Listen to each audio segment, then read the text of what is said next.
भुवस्सुः तत्सवितुर्वरेण्यं भर्गो देवस्य धीमहि धियो यो नः प्रचोदयात्।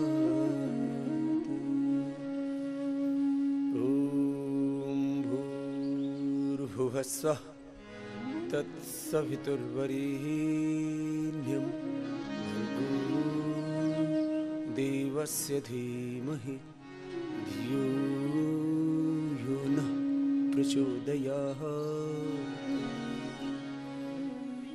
ॐ भूर्भुवस्सुः तत्सवितुर्वरेण्यं भर्गो देवस्य धीमहि धियो यो नः प्रचोदयात्।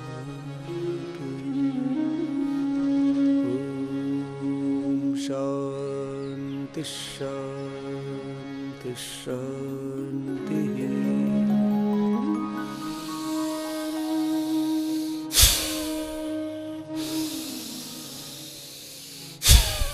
लंबे गहरे श्वास।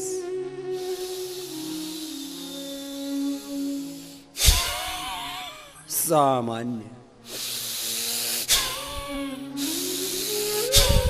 मध्यम अथवा तीव्र गति से अपने सामर्थ्य के अनुसार भस्त्रिका प्राणायाम को एक अनुष्ठान की तरह करना और जप पूर्वक।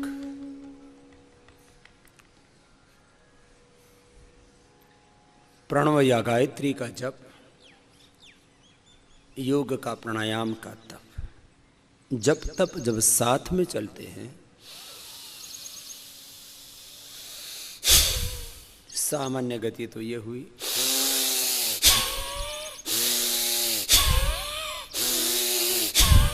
मध्यम गति ये, और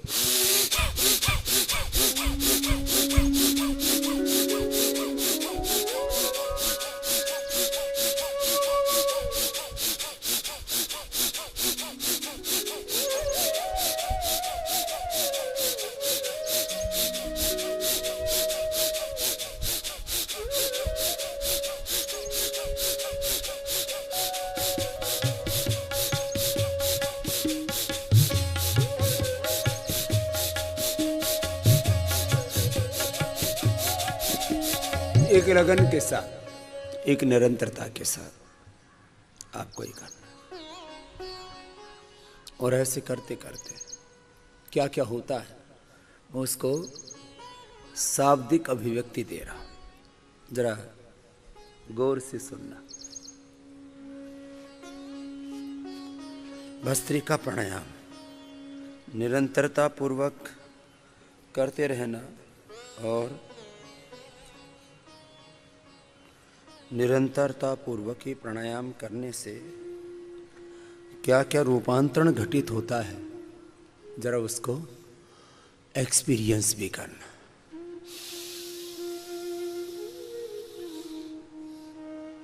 श्वास भरने मात्र से जो निराश है, हताश है, उदास है, जीवन में मायूस है, जिनकी ऊर्जा का स्तर नीचा है, जो लोअर कॉन्शियस में जी रहे हैं, जिनकी लो इम्यूनिटी है, श्वास भरने मात्र से हमारी इम्यूनिटी इनहेंस होती है। नेगेटिविटी से हम पॉजिटिविटी में आ जाते हैं, नकारात्मकता से सकारात्मकता में, निराशा से आशा उत्साह में, अनुत्पादकता से उत्पादकता में, विध्वंस से सृजनात्मकता में, और निष्कर्ष के रूप में देखें तो हम अपनी जड़ों से जुड़ जाते हैं। आज पर्यावरण दिवस मना रहा है सारा देश, सारा संसार, सारी दुनिया पर्यावरण की ओर, प्रकृति की ओर, अपनी जड़ों की ओर लौटे, जड़ों से जुड़े। इसका मतलब क्या होता है? इसका मतलब बहुत बड़ा है। जैसे ही हम श्वास गहरे भरते हैं, अब एक श्वास भरने में 100 समस्याओं का समाधान। जैसे ही हम श्वास भीतर गहरा भरते हैं तो 5 से 10,000 ml ऑक्सीजन का इंटेक करते हैं, तो 10 गुना तो ऐसी हमारी शक्ति बढ़ गई। और ये ऑक्सीजन मात्र एनर्जी एक्सपेंडिचर के लिए, ऊर्जा के संचय के लिए, और जो एक्सेस फैट है उसको बर्न करने के लिए नहीं है उसके लिए भी, लेकिन इससे आगे इसके बहुत बड़े प्रयोजन। हमारे एक एक सेल, जीन्स, क्रोमोसोम्स के अंदर जो डिस्ट्रक्शन हो रहा है उसको ही रोकती है। भस्त्रिका की प्रक्रिया हमारी आयु के क्षय को रोकती है। जो जितने लंबे गहरे श्वास लेंगे आयुष्य उनका उतना ही ज्यादा होगा। लंबे गहरे श्वास लेने से डिजनरेशन रुक जाता है बॉडी। ये एंटी एजिंग है। जितने भी प्राणायाम हैं, भस्त्रिका, कपालभात, अनुलोम विलोम, भ्रामरी, उद्गीत से लेकर के जितनी भी ब्रीदिंग एक्सरसाइज है सारी की सारी एंटी एजिंग है। इसलिए मैं कहता हूं ये आपने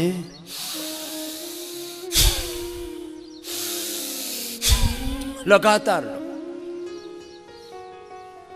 भस्त्रिका, कपालभात, अनुलोम विलोम,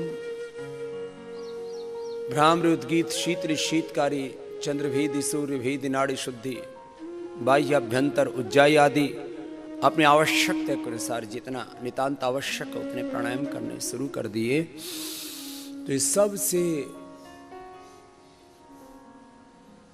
बड़ा तत्व है आयुष्य को बढ़ाने के लिए। लगातार करते। अब रेस्पिरेटरी सिस्टम के लिए तो इससे बेहतर कुछ है ही नहीं। मैं तो कहता हूं यदि 5 मिनट देश, चलो बाकी बात की बात है, 5 मिनट देश यदि भस्त्रिका ही करना शुरू कर दे तो कोरोना से लेकर के, कफ, कोल्ड, अस्थमा से लेकर के, हार्ट प्रॉब्लम से लेकर के, लो इम्यूनिटी से लेकर के, डायबिटीज से लेकर के, क्योंकि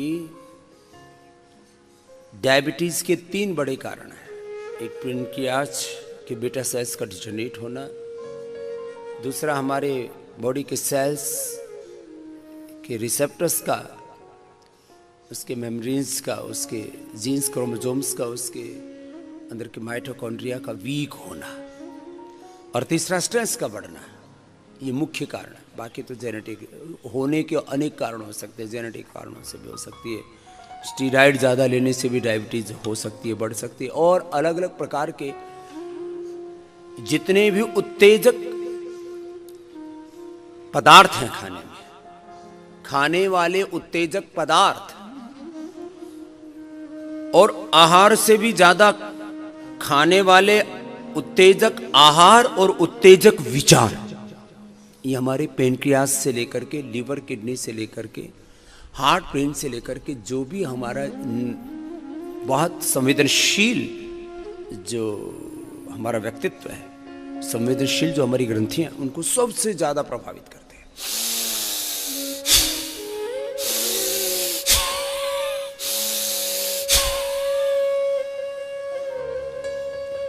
उत्तेजक आहार से और उत्तेजक विचारों से, डायबिटीज से लेकर के सभी रोग होते हैं।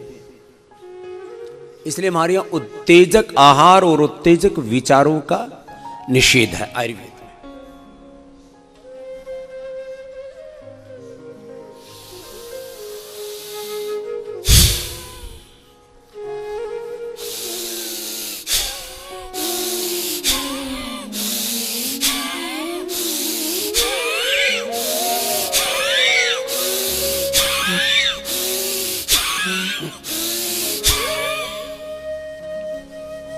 कुछ करते हैं अनमने से, मन से, Less oxygen supply is the main cause of all diseases. Less oxygen supply is the main cause of cancer. Less oxygen supply is the main cause of respiratory problems. अब ये छोटी सी बात है, बीमारियों के यदि 10 बड़े कारणों को रेखांकित किया जाए तो उसमें सबसे पहला कारण है लेस ऑक्सीजन सप्लाई, फिर स्ट्रेस, एंजाइटी, डिप्रेशन, फिर गलत आहार, गलत विचार, इसको unhealthy lifestyle and unhealthy thoughts, unhealthy food जो भी है, genetic reasons, bacterial viral reasons, bacteria, virus, fungus, environment, और फिर डिजीज के कारण से डिजीज की कॉम्प्लिकेशंस, ड्रग्स और ड्रग्स के कॉम्प्लिकेशंस, लो इम्यूनिटी,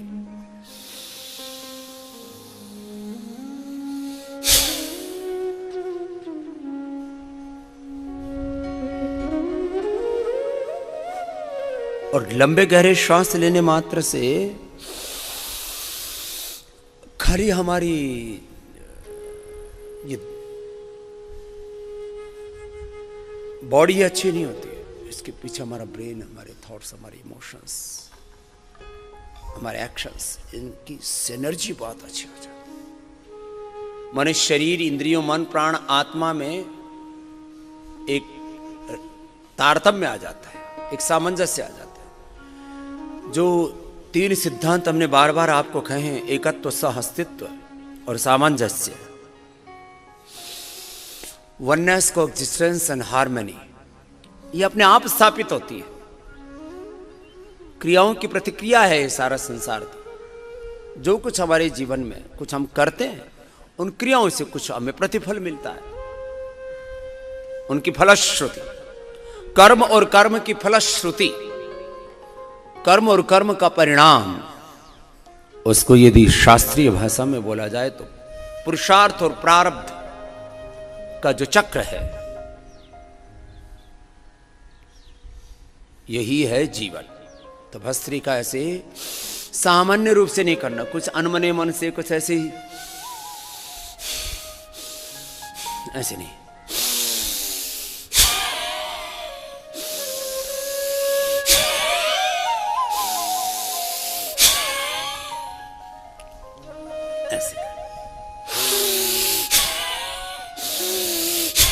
अब जिनको हाइपरटेंशन, हार्ट की प्रॉब्लम है, थोड़ा फेफड़ा कमजोर, तो धीरे कर लेना चाहिए।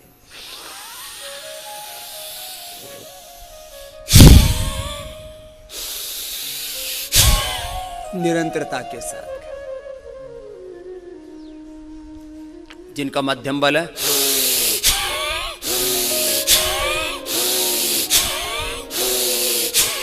और जिनका तीव्र बल है तो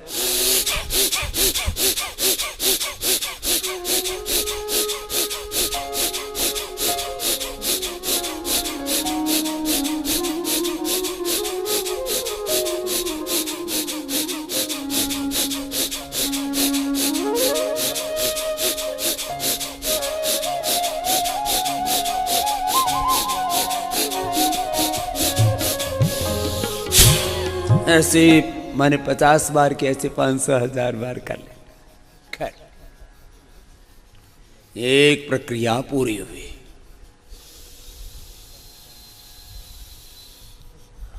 अब इस एक प्रक्रिया से ही हमारी धी धृति स्मृति भ्रष्टा कर्म यत् कुर्ते अशुभम प्रज्ञापराधम तम विद्यात् सर्वदोष सर्वरोग सर्वदुख प्रकोपण। भस्त्रिका ऐसे करके फिर कपालभाति एक रिदम के साथ बिना रोके, अखंड योग का,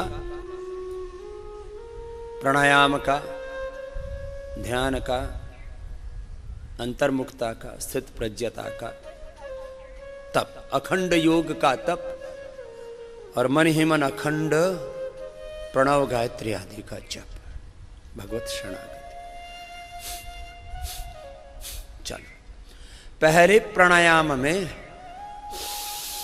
हमने शुभ का आधान किया, पंच कोशों को, पंच प्राणों को पुष्ट किया। पहले प्राणायाम में पंच प्राणों का, पंच कोशों का, पंच महाभूतों का, पंच तन्मात्राओं का, पंच ज्ञानेन्द्रियों, पंच कर्मेंद्रियों का, अंतःकरण चतुष्टय का, 72,72,10,201 नाड़ियों का, हमारी शरीर की जो अतिरिक्त ऊर्जा का हमने पोषण किया, शुभ का आधान किया, दिव्यता का आधान किया, देवत्व का आधान किया। अब दूसरे प्राणायाम मूलतः शुद्धिकरण हो रहा है। शुद्धिकरण हो रहा है, क्लींजिंग, सफाई, हाइजीन, डिटॉक्सिफिकेशन।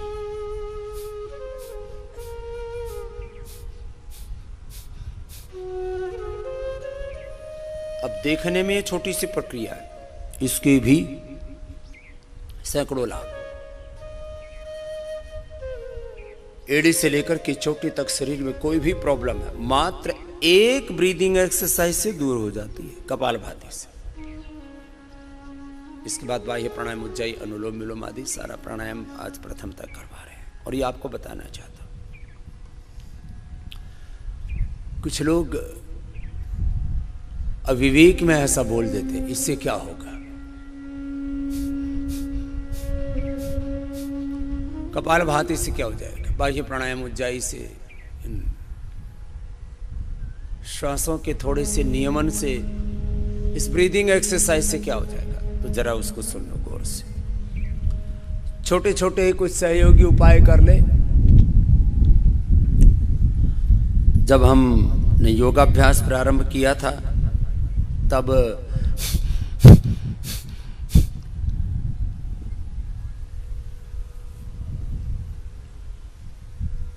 एकदम सन्नाटा सा था, एक पत्ता नहीं हिल रहा था। और अब तो ऐसा लग रहा है थोड़ी देर में तड़ातड़ ना होने लगे। लेकिन आप लोग तो चिकित्सा भी तो कराते हो, जो सिर पर दूध से, छाछ से, तेल से जो धारा डालते हैं, क्या बोलते हो? तो सिरोधारा नहीं है, तो जो वर्षात होती है तो सहस्र धारा होती है।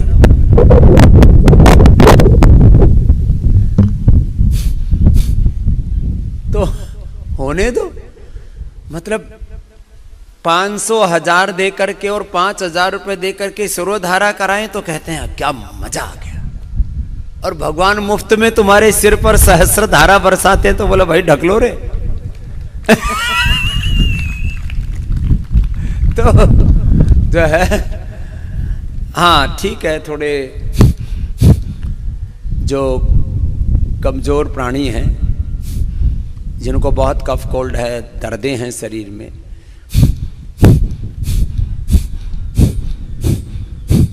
उनको थोड़ा सा कोई भी योग, कोई भी थेरेपी, कोई भी प्रक्रिया, प्रोसीजर थोड़ा सावधानी पूर्वक तो किया जाता है। कपालभाति करते करते आपको बता रहे हैं, छोटे छोटे उपाय पूरा रूपांतरण कर डालते हैं। तो आप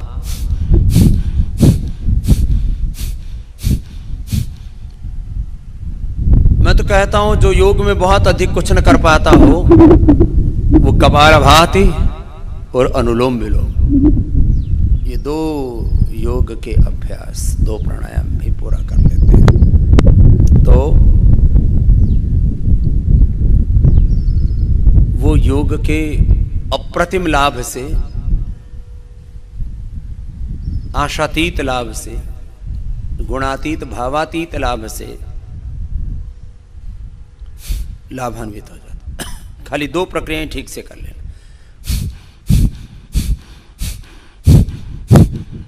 कपालभाति और अनुलोम विलोम। लेकिन इनको एकाग्रता, श्रद्धा, भक्ति, निरंतरता पूर्वक करना। अब जो छोटी छोटी प्रक्रियाएं यहाँ पर करवाई जाती हैं उनका थोड़ा सा महत्व बताता हूँ। अब जैसे थायराइड की समस्या है, थायराइड का पॉइंट दबाते दबाते और कपालभाति कर लिया, ऐसे किया, अंगूठी के नीचे ये पॉइंट ऐसे ही, ये तो मैं आप देख सके इसलिए ऐसे बता रहा हूं, हाथ ऐसे ही रखा,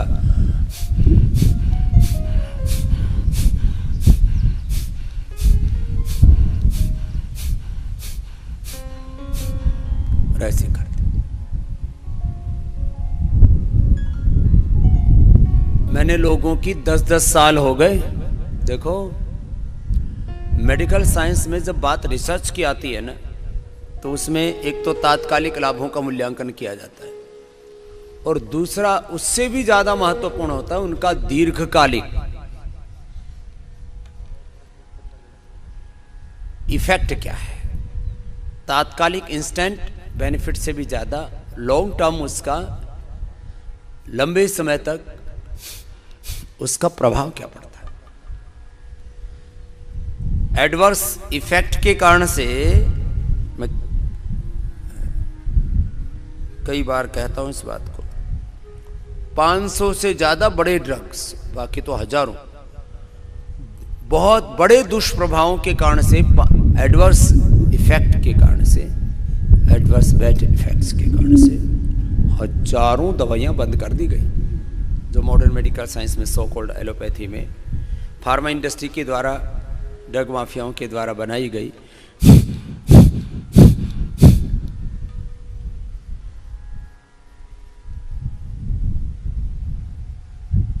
योग का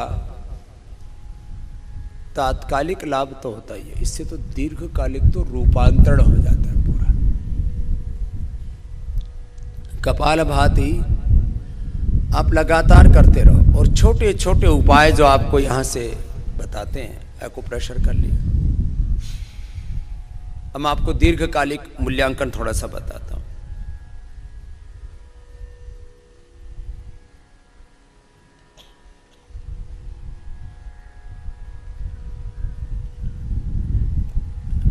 ऐसे लाखों लोग हैं जिनकी 10-10 साल से मैंने बीपी की दवाइयां बंद करवा दी, उनका बीपी क्योर हो गया। 10-10 साल से शुगर इंसुलिन बंद करा दिया, डायबिटीज के पेशेंट नॉन डायबिटिक हो गए। अस्थमा था वो ठीक हो गया, इनहेलर, स्टीराइड, यहां पहले ही दिन से। देखो जो बाकी बड़ी बड़ी बातें हैं, सेलियमस, ऑटोमन डिजीज है, कैंसर है, और रोमेटॉइड अर्थराइटिस है, एंक्लोजन स्प्लाइटिस है, सोराइसिस है, एक्जिमा है, लिकोडर्मा है, सफेद दाग है, आंखों की दृष्टिहीनता है, आंखों में डिजनरेशन है, कानों में सुनाई न देना है। ये सारे सारे बड़े बड़े लाभ होते हैं। वो तो लाखों लाखों में, करोड़ों करोड़ों में कोई एक एक बीमारी होती है। ऐसे ऑटोमेन डिजीज लाखों में, 25-50 लाख, 1 करोड़ आदमियों में से एक को भी ऐसी ऐसी बीमारी होती है, ऐसे ली जैसी बीमारी हो सकता है 4-5 जिलों के अंदर 4-5 लोगों को हो जिनकी आबादी 1 करोड़ से, उनका परसेंटेज बहुत थोड़ा है।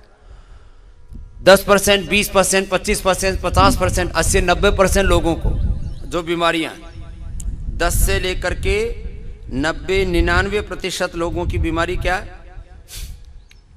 जोड़ों में दर्द, arthritis, asthma, stress, anxiety, depression, indigestion से लेकर के पायस फिसर, फिस्टुला, कॉन्स्टिपेशन, कोलाइटिस से लेकर के, यही तो बीमारियां हैं। और ये बीमारियां करोड़ों करोड़ों लोगों को, और इसलिए मैंने कहा था ये जो भारत में अकेले दवा का धंधा, ये दवा और दारू दोनों का धंधा 20 से 30 लाख करोड़ के बीच में है। 25 30 लाख करोड़ का दवा का, 25 से 30 लाख, मैंने दोनों मिलाकर के 50 लाख करोड़ रुपए का कारोबार है। यह बताओ, यहां हम पहले ही दिन से, अभी आनंद से करो, जब धूप आती है तब तुम थोड़े सूरज की तरफ ऐसे घुर्रा घुर्रा के देखने लगते हो, इतना तो सहा नहीं जाता। जब पत्ते ना हिले तो पेड़ों की तरफ देखते रहते हो कब हिलेंगे। थोड़ी सी ज्यादा हवा आने लगे तो कहीं अभी वर्षा तो नहीं हो जाएगी।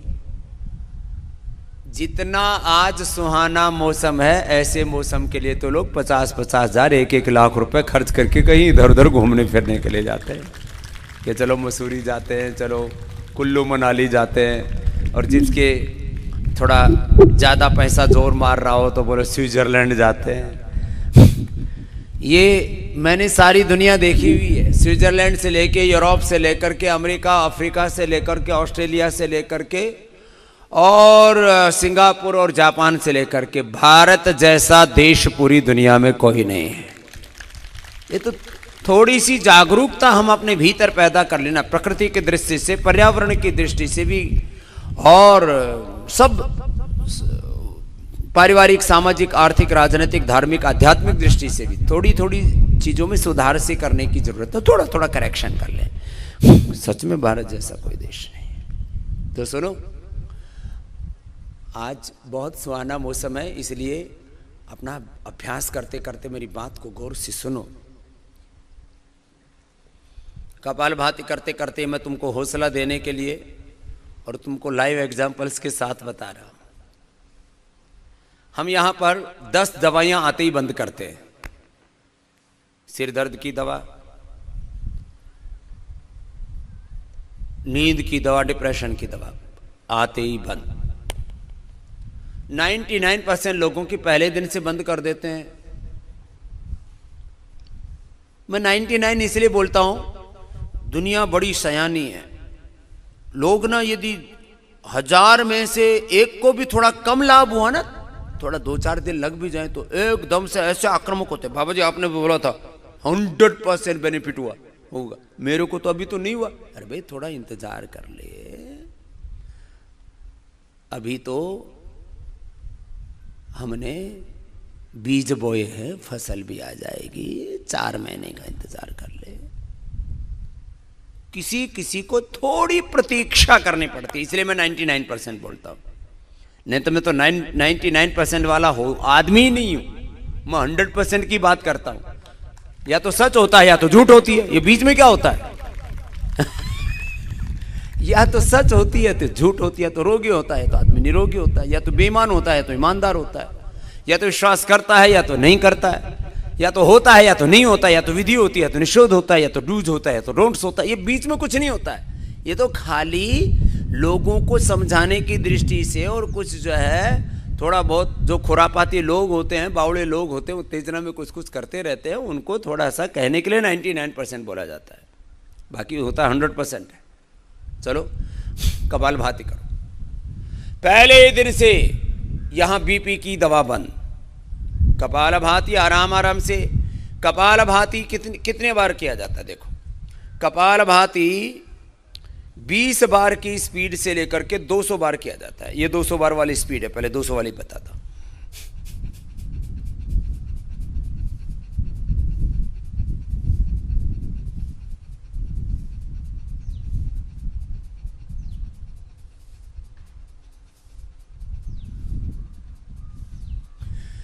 जिनका भगवान में मन नहीं लगता, ध्यान में मन नहीं लगता, जो कहते रहते हैं कि हमारा मन बड़ा अशांत रहता है, और जिनको कुंडलिनी जागरण करना है, ऊर्ध्व रेता होना है, ऐसे 200 की स्पीड होती है, बड़ी फास्ट होती है। इसके लिए तो थोड़ा सा अभ्यास अपेक्षित है। 20 की स्पीड, जिनको भयंकर कोलाइटिस है, जिनको बहुत ज़्यादा हर्निया है, जिनका बीपी बहुत जल्दी सूट कर जाता है, वो 20-30 से शुरू करें। ऐसे देखो, कुछ तो आते हैं यहाँ, बोले स्वामी जी हमारा तो नाभि धरण पीछे खिसकी हुई है, बहुत तरह की दिक्कत, कोलाइटिस इतना ज़्यादा है, 50-50 बार टॉयलेट जाते हैं, हर आधा घंटे में, हर 20 मिनट में, हर 10 मिनट में टॉयलेट। उनको भी ठीक करते हैं। तो 20, 30, 40 बार से लेकर के, वैसे सेफ प्रैक्टिस है 30 to 60 अपने सामर्थ्य के अनुसार।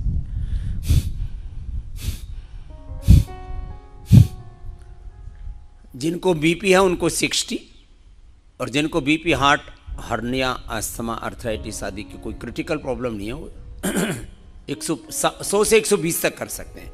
देखो ये 100 से 120 वाली स्पीड है।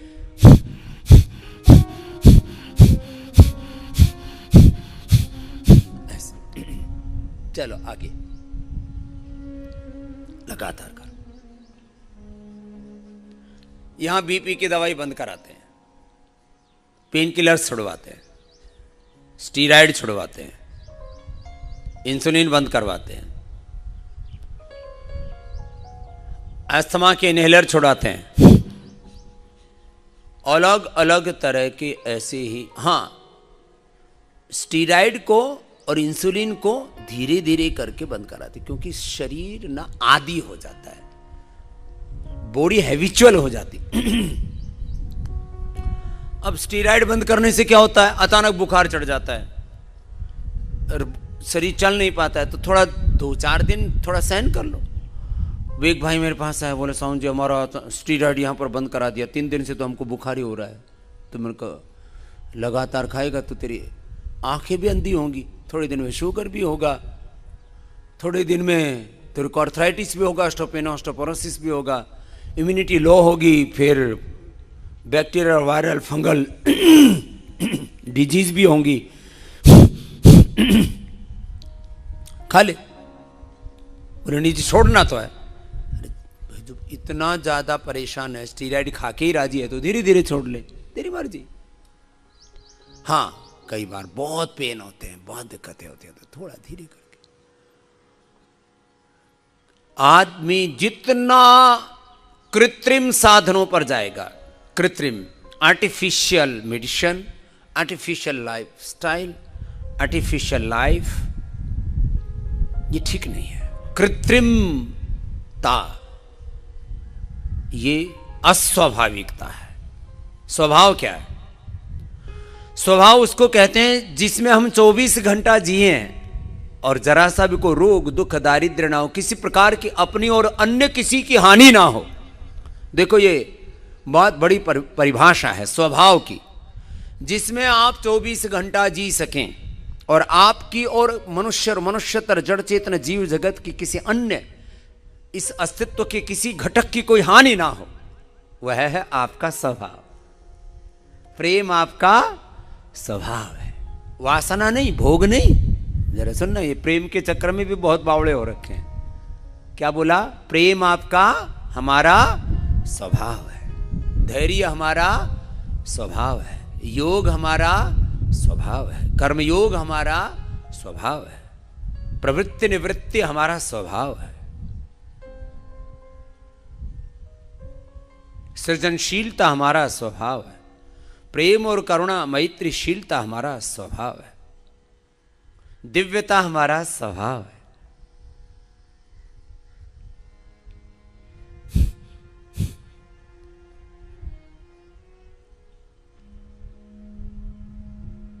काम, क्रोध, लोभ, मोह, अहंकार ये हमारा स्वभाव नहीं है। भोग हमारा स्वभाव नहीं है। गुस्सा हमारा स्वभाव, गुस्सा तो 1 मिनट में पूरी उथल पुथल कर जाता है। यदि वो स्वभाव हो तो आदमी को तो मार देगा। और एक बार किया हुआ गुस्सा, और अब देखो ये तुम आज के बाद ना एक बार भी गुस्सा ना कर सकोगे। एक बार का किया हुआ गुस्सा जिंदगी भर असर करता है, तुम्हारे डीएनए तक को के अंदर डिस्ट्रक्शन पैदा करता है, विघटन।